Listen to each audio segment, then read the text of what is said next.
Donc, on continue ce matin notre série « Le chemin, la vérité et la vie » qu'on a commencé il y a quelques semaines.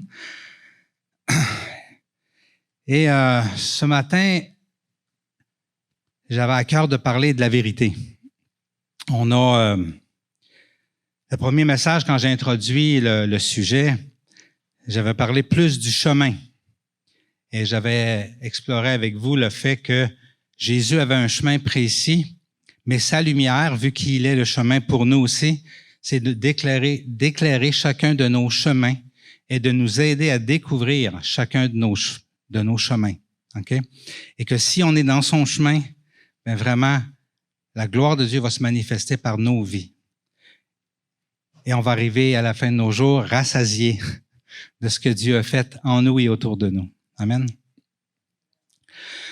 Et avec Laurent, avec Guy Zeller, avec Michael, on a continué à explorer ce chemin, cette vérité, cette vie. Et on réalise, plus on va profondément dans ce que Jésus a dit, « Je suis le chemin, la vérité et la vie », plus on avance là-dedans, plus on se rend compte que c'est la même chose, c'est un tout. C'est pas le chemin, la vérité, la vie. Tout va ensemble, tout s'entrecroise. Hein? Le chemin, c'est le chemin de Dieu, mais il est vécu dans la vérité. Et lorsqu'on n'est pas dans la vérité, ben on n'est pas dans le chemin. Et si on n'est pas dans le chemin, si on n'est pas dans la vérité, ben on n'a pas de vie. Mais si on est dans la vie, mais la vie nous encourage à rester dans le chemin et à vivre dans la vérité. Et c'est constituellement, ces trois choses-là vont vraiment ensemble, vraiment comme un tout.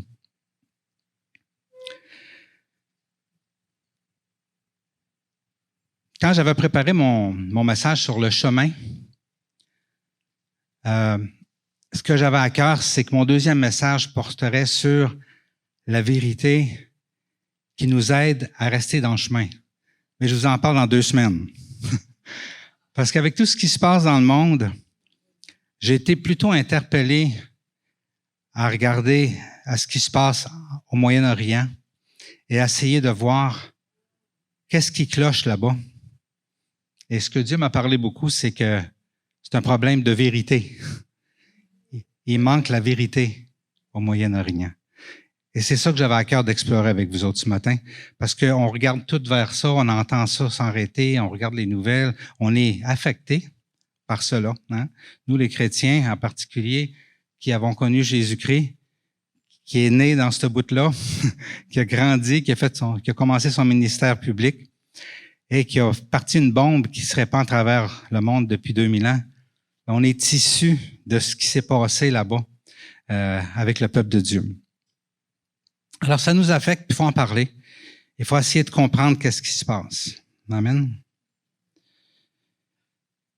Donc, le titre de mon message, c'est « La vérité qui nous conduit, les êtres humains, qui nous conduit le peuple de Dieu et qui nous conduit personnellement en tant que fils et filles de Dieu. » Amen.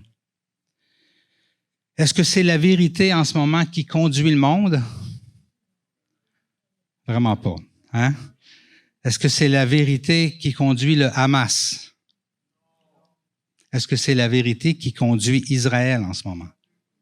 Non plus. OK? Lorsque Jésus était homme sur la terre, tout son ministère s'est fait dans cette région-là, comme je vous disais. En Israël, un petit peu en Égypte, un petit peu en Syrie, principalement en Israël. Et presque toute sa vie, il a fait affaire avec le peuple juif. C'était là qu'il était envoyé pour partir, pour déclencher sa bombe qui a changé la face de l'humanité. Et il avait presque juste affaire, quand il parlait, la plupart du temps, à des Juifs. C'est eux qui l'écoutaient. Certains le suivaient. Certains l'écoutaient sans le suivre. Merci, Nathalie. Et certains s'y opposaient.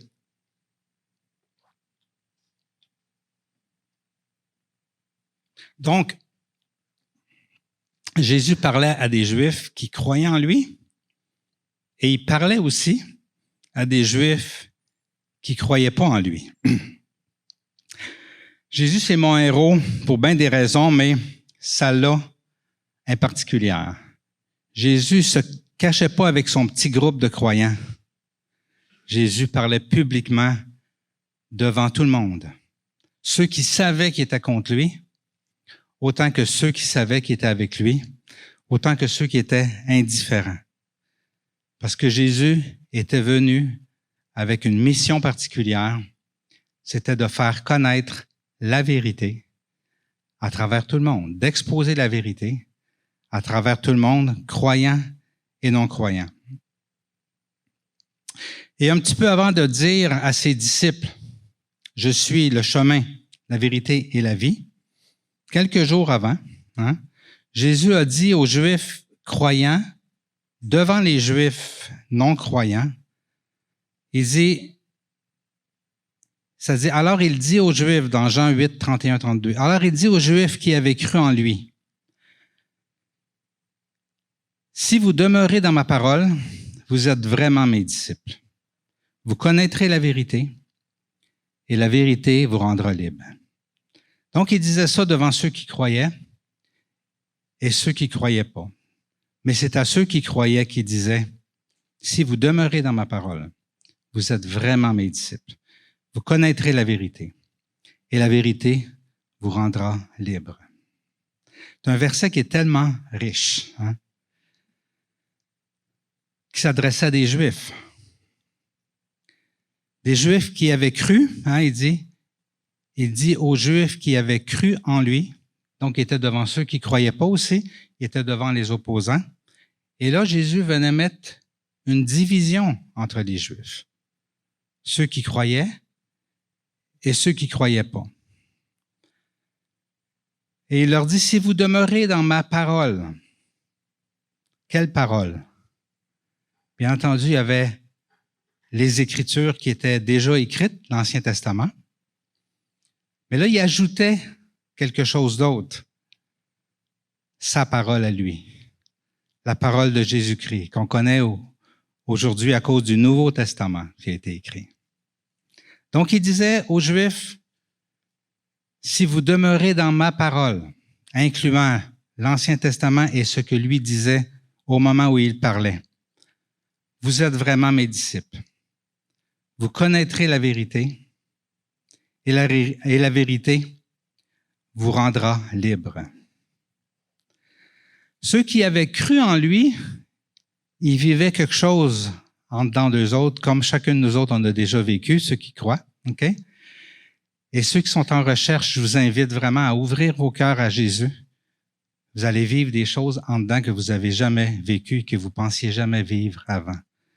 Vous allez vivre cette lumière de Dieu qui vient éclairer nos cœurs.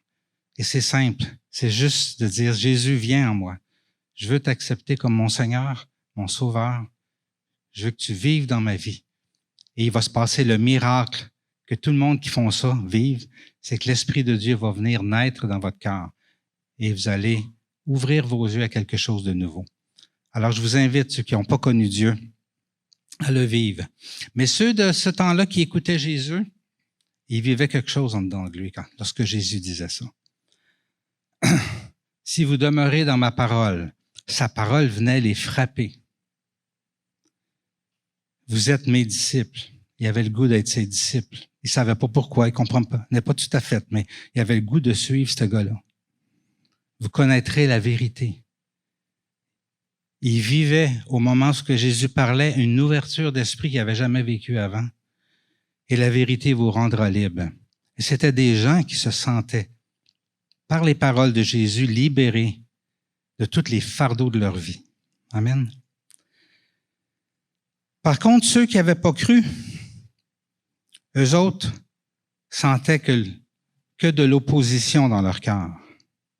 Ton disciple, toi, qui se prend pour un autre, qui se prend pour Dieu, jamais.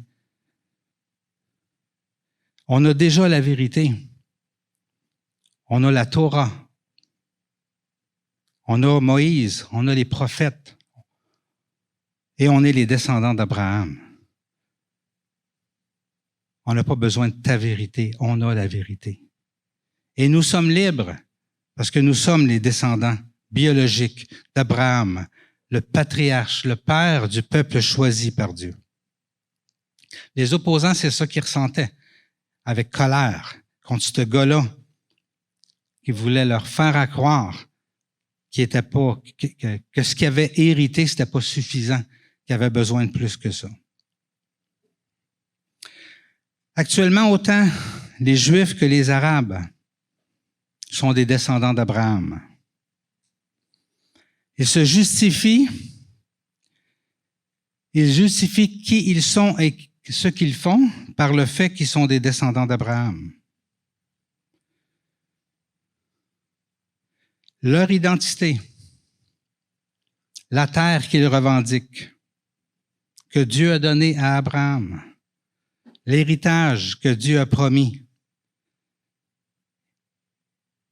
Ils se justifient de part et d'autre parce qu'ils sont les descendants d'Abraham.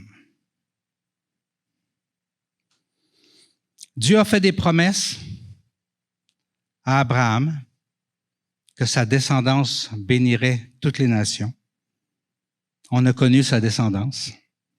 Elle s'appelle Jésus. Mais savez-vous ça que Dieu a aussi fait des promesses à Agar, par Ismaël, qu'elle aurait un peuple nombreux. Dans Genèse 21, 17 à 20, ça dit « Dieu entendit les cris de l'enfant » en parlant d'Ismaël. Agar était dans le désert, seule avec son fils, en train de mourir de soif parce qu'il n'y avait pas d'eau. Dieu entendit les cris de l'enfant. L'ange de Dieu appela Agar depuis le ciel et lui dit « Qu'as-tu, Agar? N'aie pas peur, car Dieu a entendu les cris de l'enfant là où il se trouve. Lève-toi, relève l'enfant et tiens-le par la main, car je ferai de lui une grande nation. » Dieu lui ouvrit les yeux et elle vit un puits, et elle alla remplir l'outre d'eau et donna à boire à l'enfant. Et ça dit, Dieu fut avec l'enfant. Ça me donne soif, ce passage-là.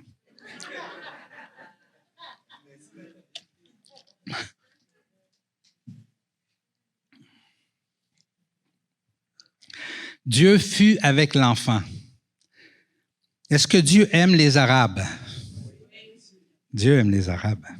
Est-ce que Dieu aime Israël? Dieu aime Israël aussi. Est-ce qu'il y en aime un plus que l'autre? Dieu les aime autant vous que les Arabes, que les Israélites. Amen. Il nous a créés tous. Nous sommes tous l'ouvrage de ses mains. C'est intéressant quand on lit un peu la parole, de se rendre compte que Ésaü, OK? Ésaü, je ne sais jamais comment le dire. C'est Ésaü, le frère de Jacob, donc descendant d'Abraham. Il a marié quelques Cananéennes, mais aussi il a marié une autre descendante d'Abraham, une fille d'Ismaël. Et eux ont eu une descendance aussi. Tu peux-tu être plus enfant d'Abraham que ça? Tu maries une descendante d'Abraham, toi qui étais un descendant d'Abraham. C'est normal que les Arabes revendiquent leur droit d'être des descendants d'Abraham. Hein? Historiquement, c'est la vérité. Au temps de Jésus, Mahomet n'était pas encore né. Hein? Il est né comme 600 ans plus tard. Donc, ce peuple qui était les ennemis d'Israël depuis longtemps, OK? Au temps de Jésus-Christ, il était autour d'Israël, mais il n'était pas dans Israël. Et 600 ans après Jésus-Christ, il y a le prophète Mahomet qui est venu, qui a eu une révélation, OK? D'un ange. Et selon leur histoire, c'est l'ange Gabriel. Et alors que une bonne partie du peuple arabe vivait dans le polythéisme, ça veut dire qu'il y avait toutes sortes de dieux, OK? Cet ange-là lui a dit qu'il y avait un seul et unique Dieu. OK? Moi, je crois personnellement que c'est Dieu qui a révélé à Mahomet qu'il y avait un seul Dieu. OK? Et ce peuple polythéiste est devenu monothéiste en croyant en un seul Dieu. OK? Bien entendu, ça te prend plus que cette révélation-là pour marcher dans la vérité et dans le chemin. OK? Donc, on sait ce qui s'est passé par la suite.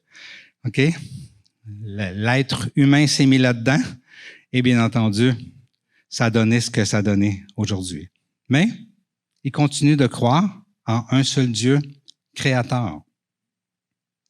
Donc, ils sont descendants d'Abraham qui croyaient en un seul Dieu et ils croient en un seul Dieu. Fait que pour eux autres, tout est beau. Qu'est-ce qui manque?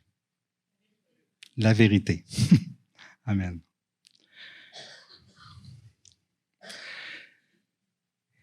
Abraham a eu Isaac, OK, qui a eu Ésaü et Jacob.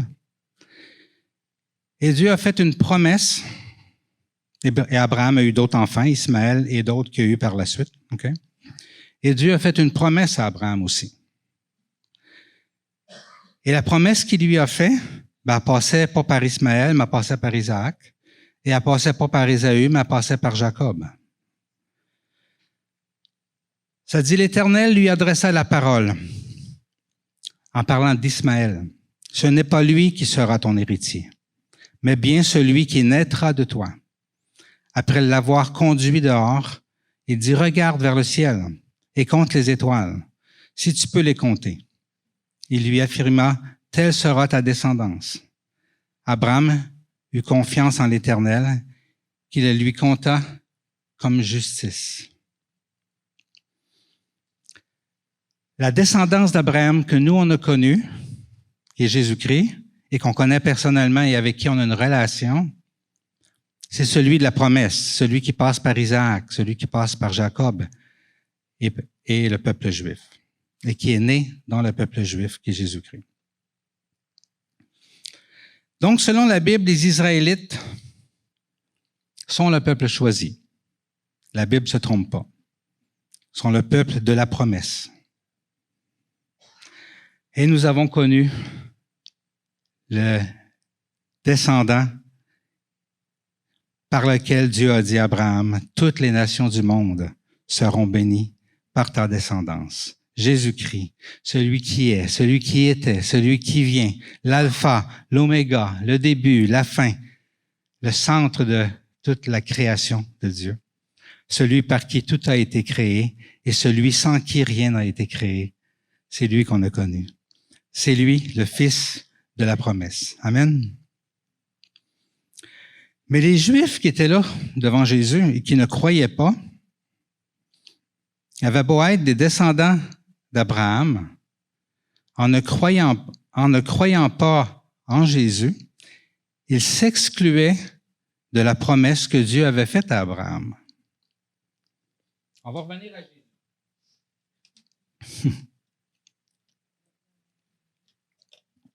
Il dit, si vous demeurez en moi, vous êtes mes disciples. Vous connaîtrez la vérité et la vérité vous rendra libre. Eux répondent, wow, on est libre parce qu'on est les enfants d'Abraham, parce qu'on est le peuple choisi. Jésus les ostine pas sur le fait qu'ils sont enfants d'Abraham et ils les ostinent même pas sur le fait que le fait d'être enfant d'Abraham, ça rend libre. Mais il leur dit quelque chose qui est un peu bizarre. En fait, il leur dit, un peu plus loin, qu'ils ne sont pas vraiment des enfants d'Abraham. Biologiques, oui, mais pas dans le sens de la promesse. Il dit, je sais que vous êtes la descendance d'Abraham. Pourtant, vous cherchez à me faire mourir parce que ma parole ne pénètre pas en vous. Jésus leur dit un petit peu plus loin, si vous étiez les enfants d'Abraham, vous agiriez comme lui. Si vous étiez les enfants d'Abraham. Oh, puis il met un doute ici. Pourtant, ce sont les enfants d'Abraham, biologiques. Mais il dit, si vous étiez vraiment les enfants d'Abraham, autrement dit, les fils de la promesse, vous feriez comme Abraham.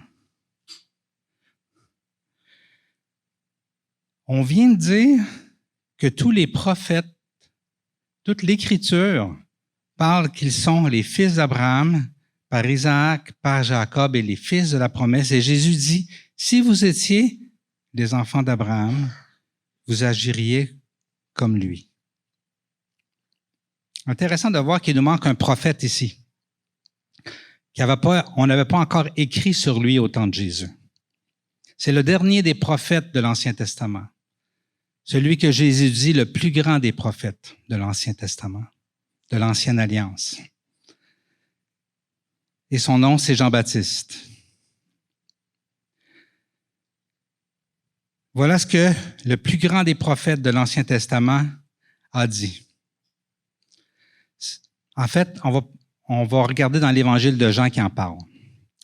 Jean dit dans le chapitre 1, versets 6 à 8, « Il y eut un homme envoyé par Dieu. Son nom était Jean.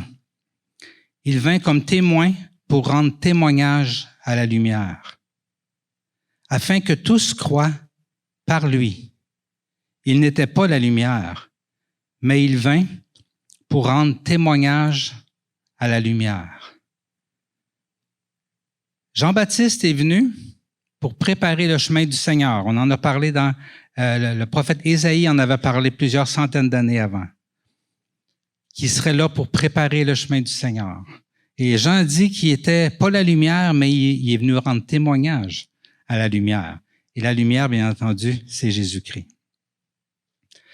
Et environ 3 ans avant que Jésus ait cette discussion-là qu'on vient de voir avec les Juifs, déjà, Jean-Baptiste, le plus grand prophète de l'Ancien Testament, venait mettre un doute sur qui sont vraiment les enfants d'Abraham. Il dit, produisez donc des fruits qui confirment votre changement d'attitude. C'est Jean-Baptiste qui parle. Et ne vous mettez pas à dire en vous-même, nous avons Abraham pour ancêtre. En effet, je vous le déclare, que de ces pierres, Dieu peut faire naître des descendants à Abraham. Jean-Baptiste, inspiré de Dieu, rempli du Saint-Esprit, avait compris que les enfants d'Abraham, c'étaient les enfants de la foi, ceux qui avaient la foi en Dieu et ceux qui, comme Abraham, suivaient Dieu et essayaient pas de suivre des lois ou de dominer sur les hommes ou d'être éclairés plus par son moi, son soi-même, l'égoïsme, l'égocentrisme, la soif de pouvoir, la soif de dominer, la soif de contrôler, mais qui suivait vraiment, vraiment et cherchait vraiment la lumière. Dieu qui éclaire tout homme qu'il cherche. Amen. Alors que Jésus a dit clairement qu'il ne venait pas pour abolir la loi, mais pour l'accomplir, Jésus venait par contre apporter de la lumière. Il venait éclairer l'Ancien Testament.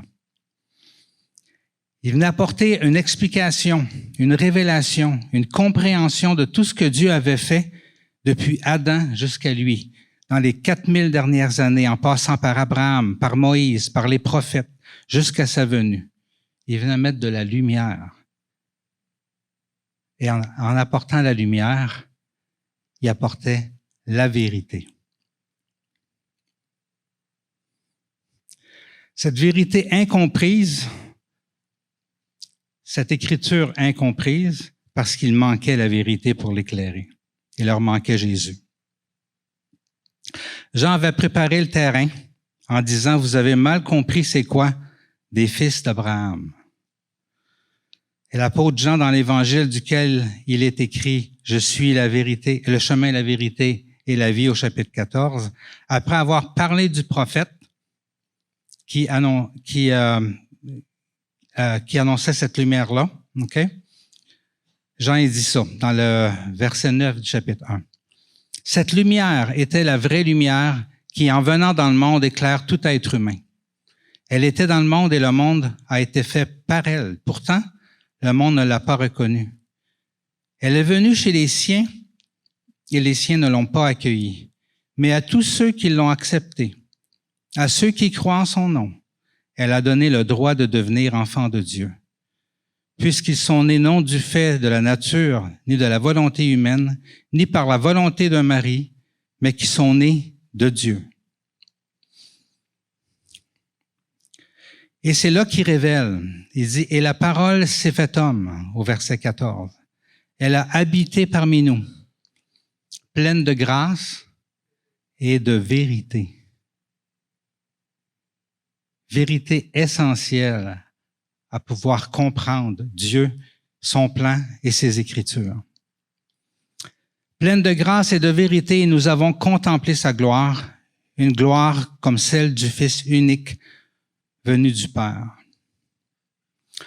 On peut tout être sur un chemin et être convaincu qu'on marche sur le bon chemin. Mais on peut être dans le champ. En fait, c'est le propre de l'être humain. On a toujours l'impression d'être dans le bon chemin. Sauf quand ça va mal. Mais quand ça va bien, on a l'impression d'être dans le bon chemin. Mais c'est juste Jésus et personne d'autre qui révèle la vraie vérité. Parce qu'il est la lumière qui éclaire ce qu'on sait, ce qu'on a appris, nos croyances, nos valeurs, nos choix, la direction qu'on prend. Il y a juste Jésus qui éclaire ça. Et c'est pour ça qu'on a tellement besoin de lui dans notre vie, même si on est chrétien. Même si on a la parole, même si on a connu Dieu, on a besoin constamment d'avoir cette lumière qui éclaire notre chemin. L'homme en général, comme les Juifs, a cette tendance-là à penser qu'il a raison. Et comme les Palestiniens. Il y a des millions de façons de penser sur la terre. Hein? Des milliers de croyances, souvent contradictoires. Jésus, c'est la lumière unique qui vient révéler la vérité. Si les Juifs étaient des descendants biologiques d'Abraham, ceux qui possédaient la loi écrite de la main du vrai Dieu, pas n'importe quoi, les tables où ce que Dieu avait écrit avec son propre doigt,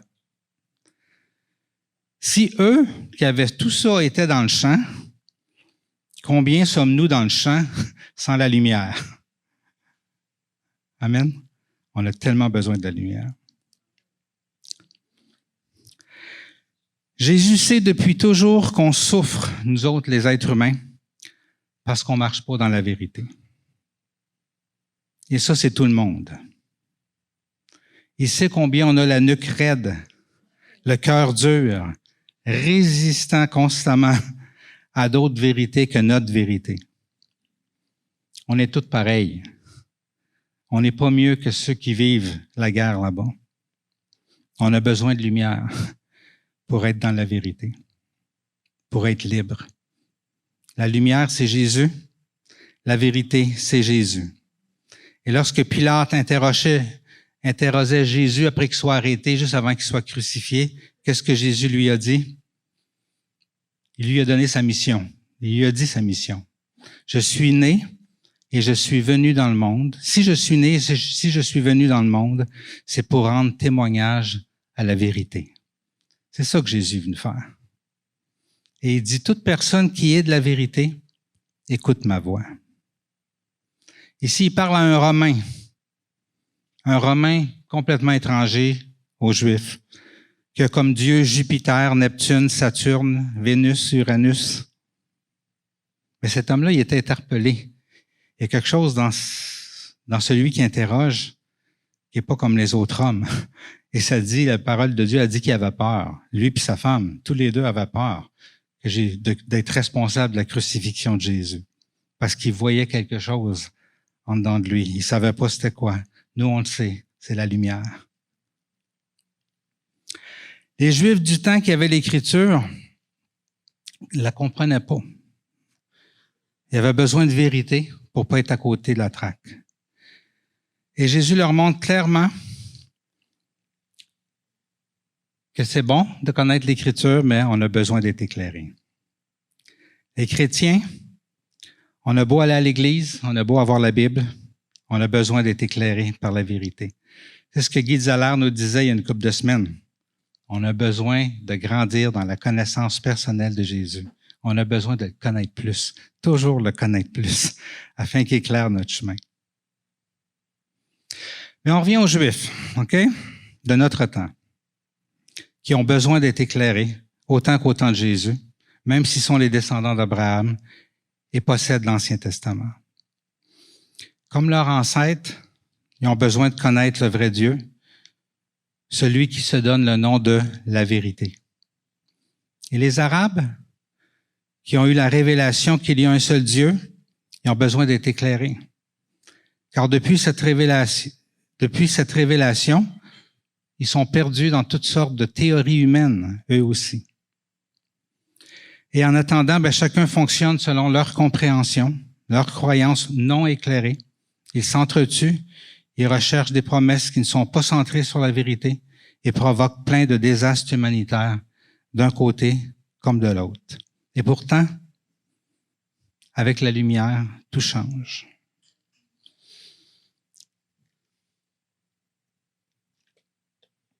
J'ai été interpellé par un reportage au téléjournal de Radio-Canada. Ça parlait d'une ville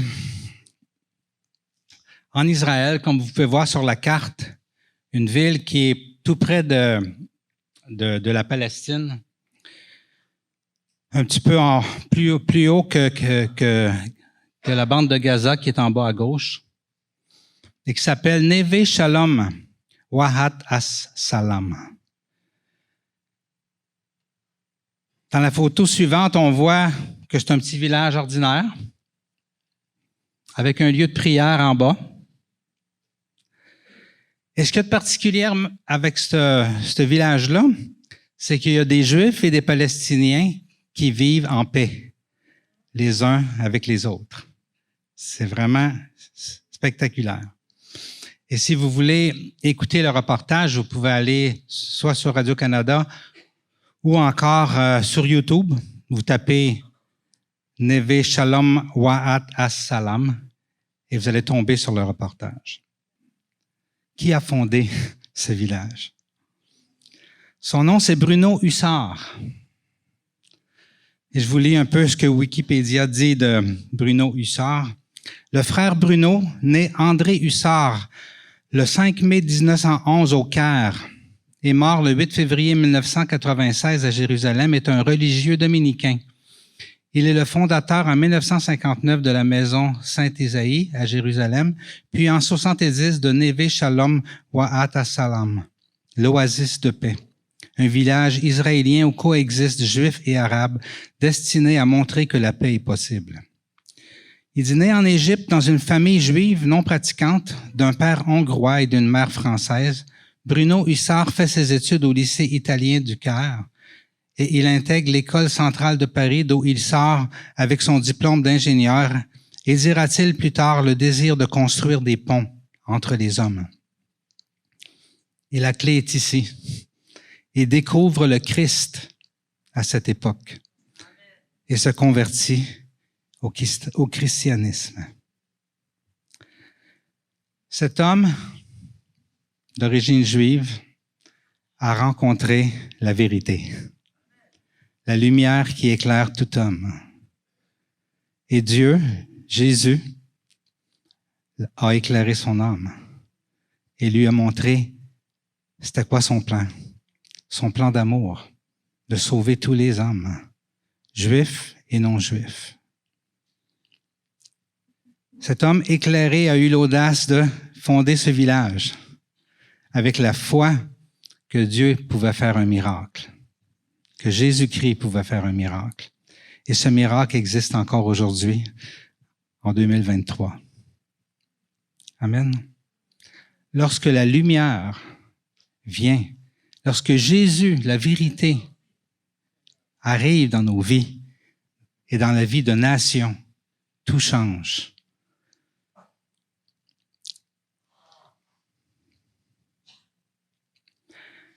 Quand on lit dans la lettre aux Éphésiens, chapitre 2, verset 11, Paul dit « C'est pourquoi souvenez-vous qu'autrefois vous étiez identifiés comme non-juifs dans votre corps, appelés incirconcis par ceux qui se disent circoncis et qui le sont dans leur corps par la main de l'homme. Souvenez-vous qu'à ce moment, vous étiez sans Messie, exclus du droit de cité en Israël, étrangers aux alliances de la promesse, sans espérance, sans Dieu dans le monde. Mais maintenant, en Jésus-Christ, vous qui autrefois étiez loin, vous êtes devenus proches par le sang de Christ. Parce que le sang de Christ, juif ou non juif, nous approche de Dieu le Père, de la vérité et de la lumière. Et ensuite, il parle aux deux groupes, non-juifs, chrétiens, nous et les Palestiniens, et les Juifs, éclairés par la vérité, c'est-à-dire chrétiens. Et regardez ça, c'est extraordinaire. Il dit, en effet, il est notre paix. Celui qui des deux, juifs et non-juifs, n'en a fait qu'un, et qui a renversé le mur qui les séparait, la haine. Amen. Par sa mort, il a rendu sans effet la loi avec ses commandements et leurs règles, afin que créé en lui-même un seul homme nouveau à partir des deux, établissant ainsi la paix. Il a voulu les réconcilier l'un avec l'autre, avec Dieu, en les réunissant dans un seul corps au moyen de la croix, en détruisant par elle la haine. Ça, c'est le plan de la vérité. Ça, c'est le plan de la lumière. Il est venu annoncer la paix à vous qui étiez loin et à ceux qui étaient près. Parce que ceux qui étaient loin, les non-juifs, étaient dans le champ, et ceux qui étaient près des Juifs, ils étaient dans le champ aussi. Il est venu annoncer la paix à vous qui étiez loin et à ceux qui étaient près. Et il termine comme ça. À travers lui, en effet, nous avons les uns et les autres accès auprès du Père par le même esprit. Ainsi donc, vous n'êtes plus des étrangers ni des résidents temporaires. Vous êtes au contraire concitoyens des saints, membres de la famille de Dieu. Vous avez été édifiés sur le fondement des apôtres et des prophètes.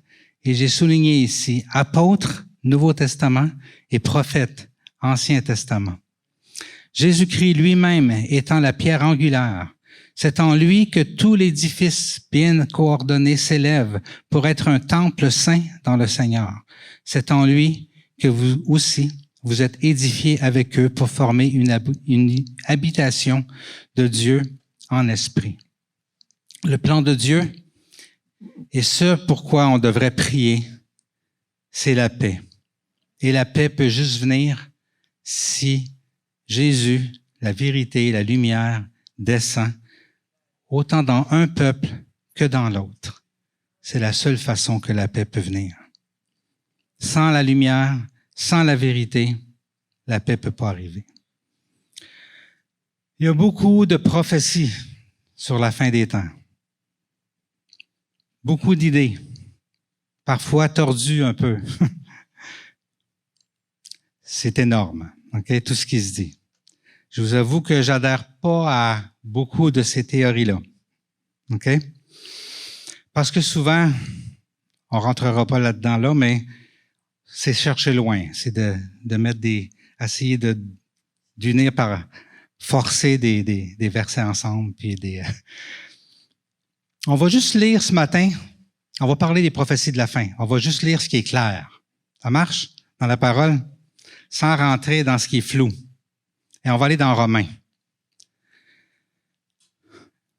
Et c'est avec ces passages-là que je vais terminer ce matin. Romains 11, 23, 24. Paul dit, « Quant aux Israélites, s'ils ne persistent pas dans leur incrédulité, ils seront greffés, car Dieu est puissant pour les greffer de nouveau. » Les greffer de nouveau, ça veut dire les greffer à la vérité, à Jésus. Si toi, tu as été coupé de l'olivier sauvage auquel tu appartenais, c'est-à-dire le monde, par nature, et greffé contrairement à ta nature sur l'olivier cultivé, à plus forte raison, eux seront-ils greffés conformément à leur nature sur leur propre olivier. Dieu annonce quelque chose de beau pour les Juifs. Il continue, il dit, « En effet, je ne veux pas, frères et sœurs, que vous ignoriez ce mystère, afin que vous ne preniez pas pour des sages. Une partie d'Israël est tombée dans l'endurcissement jusqu'à ce que l'ensemble des non-juifs soient entrés. » Nous autres. Et les Palestiniens. Et ainsi, tout Israël sera sauvé. C'est beau, hein? Et ainsi, tout Israël sera sauvé. Comme le dit l'Écriture, le libérateur viendra de Sion et il écartera de Jacob les impiétés. Et telle sera mon alliance avec eux lorsque j'enlèverai leurs péchés. Dieu a des plans extraordinaires pour le monde, pour la Palestine, pour les Arabes et pour Israël. En ce qui concerne l'Évangile, ils sont ennemis à cause de vous. Et en ce qui concerne l'élection, ils sont aimés à cause de leurs ancêtres. En effet, les dons et l'appel de Dieu sont irrévocables. De même que vous avez autrefois désobéi à Dieu et que vous avez maintenant obtenu grâce à cause de leur désobéissance, de même, ils ont maintenant désobéi afin d'obtenir eux aussi grâce à